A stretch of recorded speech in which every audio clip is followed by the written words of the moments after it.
Hi everybody, this is Garner. I am here for Pose of the Week again, and I brought along my trusty skeleton with me. This week we're going to talk about, well, the perpetual conversation that I love to have, hip preservation in yoga postures, in asana practice. And sometimes I like to call that asana evolution, or maybe it's an asana revolution. Whatever and however you choose to look at it, as a PT, as someone who's been using yoga for decades, now I guess I'm gonna be pushing the 30-year mark pretty soon, I've seen a lot of injuries that could have been avoided. I know and knew early on that I was super bendy, hypermobile. Didn't know until later that I had hip dysplasia, but I knew that my joints were hypermobile. I knew that I had lots of range of motion in particular directions in my joints. And so that led me early on to focus on stability in yoga. That was kind of the impetus for me writing my textbook, Medical Therapeutic Yoga, was about creating stability, particularly in women because they tend to, be a little bit more flexible and bendy. So what I'd like to show you today is it is not the end-all be-all screen that I use in physical therapy diagnostics. This is just kind of a scratching of the surface, if you will, of helping me determine for my patients and everyone that I see and work with what their hip is capable of doing and what it just was not built to do. Everyone has a different available range of motion. Yes, there are certain normative ranges for hip range of motion, but not everyone has those. And if you have hip dysplasia or other type of issue, you're just not going to have a regular range of motion. And that's okay. It does not mean that you can't do yoga.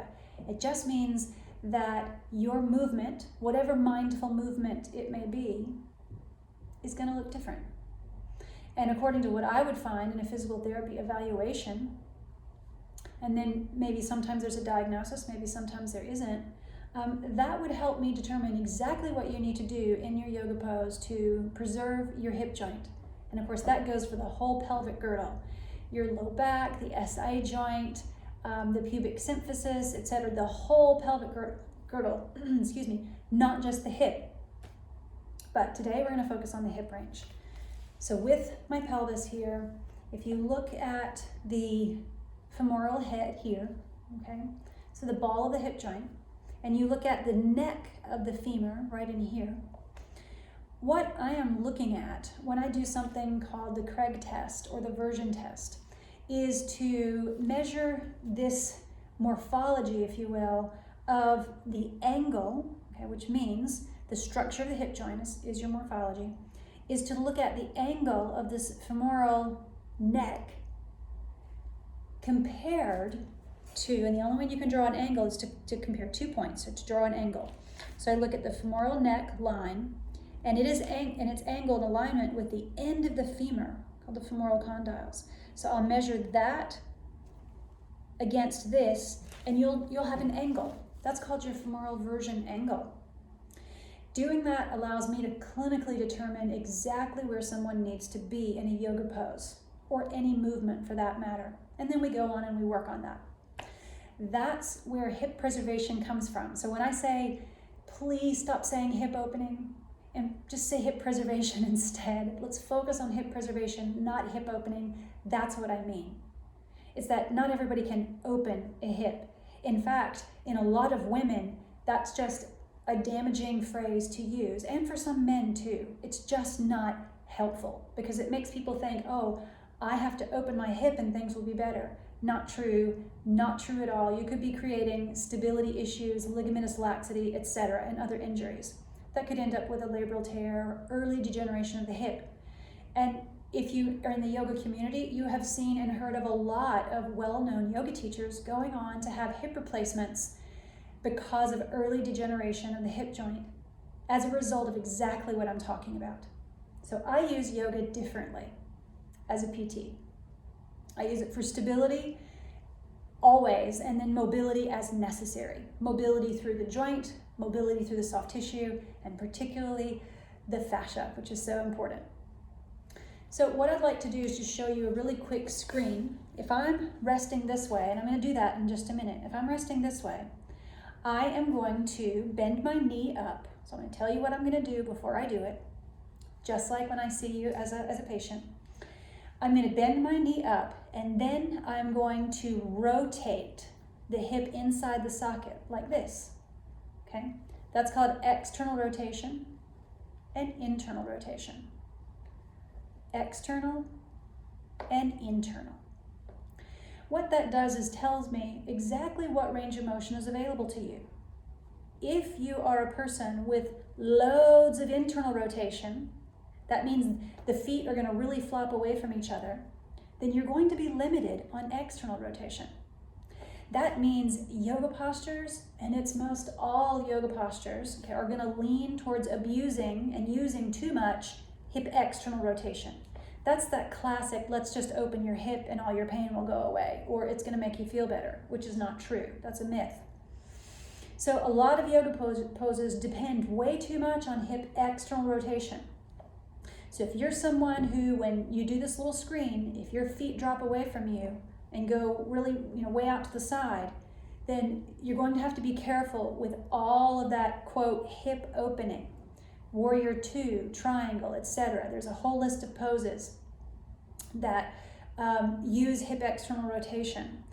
Even something like tree pose or cobblers. You have to be cautious, use your wisdom, right, to avoid the end range of motion and avoid those ranges that you don't have.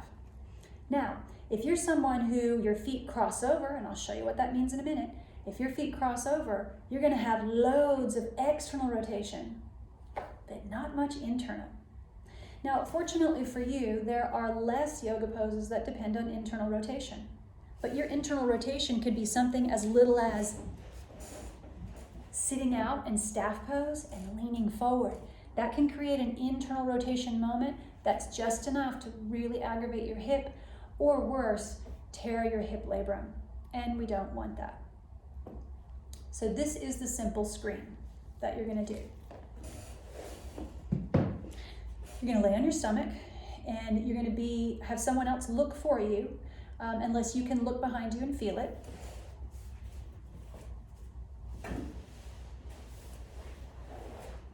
Bend your knees.